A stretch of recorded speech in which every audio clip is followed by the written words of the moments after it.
பேர் அண்ணியம்மா, யஷ்வந்த்புரத்துலேருந்து வரேன்.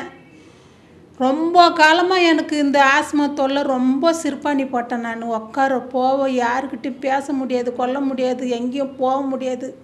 இப்படியே ஊடே கதின்னு ஒரு மூலையாக அடைஞ்சி கிடந்தேன்.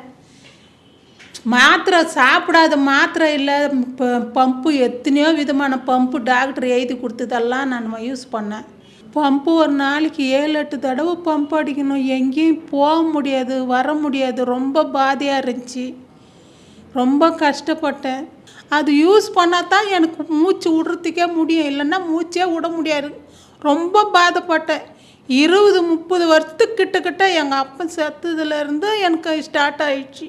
அப்பத்திலேருந்து இன்னி வரைக்கும் ரொம்ப பாதைப்பட்டேன். ஆனால் இங்கே வந்த மேலே தான் எனக்கு உடம்பே நல்லா இருக்குது, மூச்சு நல்லா விட்றேன். நான் ரொம்ப கஷ்டப்பட்டேன், ரொம்ப வேதனைப்பட்டேன்.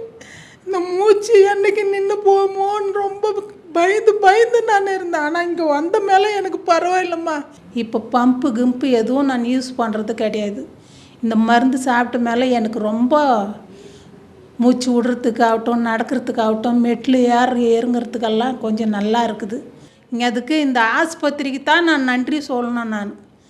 நான் இந்த மாதிரி இருந்துன்னு ரொம்ப காலத்துக்கு முன்னே எனக்கு தெரிஞ்சிருந்துச்சுன்னா நான் ரொம்ப வேதனைப்பட்டேன். ஆனாக்கா போகாத ஹாஸ்பிட்டல் இல்லை, யார் என்னென்ன ஹாஸ்பிட்டலில் சொன்னாங்களோ எல்லாம் போய் பார்த்தேன். ஆனால் எனக்கு இங்கே வந்த மேலே தான் ஒரு விடுவு காலமே வந்துச்சு. நான் ரொம்ப நல்லா இருக்கிறேன், இப்போ ஓடாடுறேன். முன்னெல்லாம் எங்கேயும் போக முடியாது, வர முடியாது. இந்த ஹாஸ்பிட்டலுக்கு ரொம்ப நன்றி. நாகலட்சுமா டாக்டர் அம்மாவுக்கு ரொம்ப நன்றி. RJR Herbal Hospital.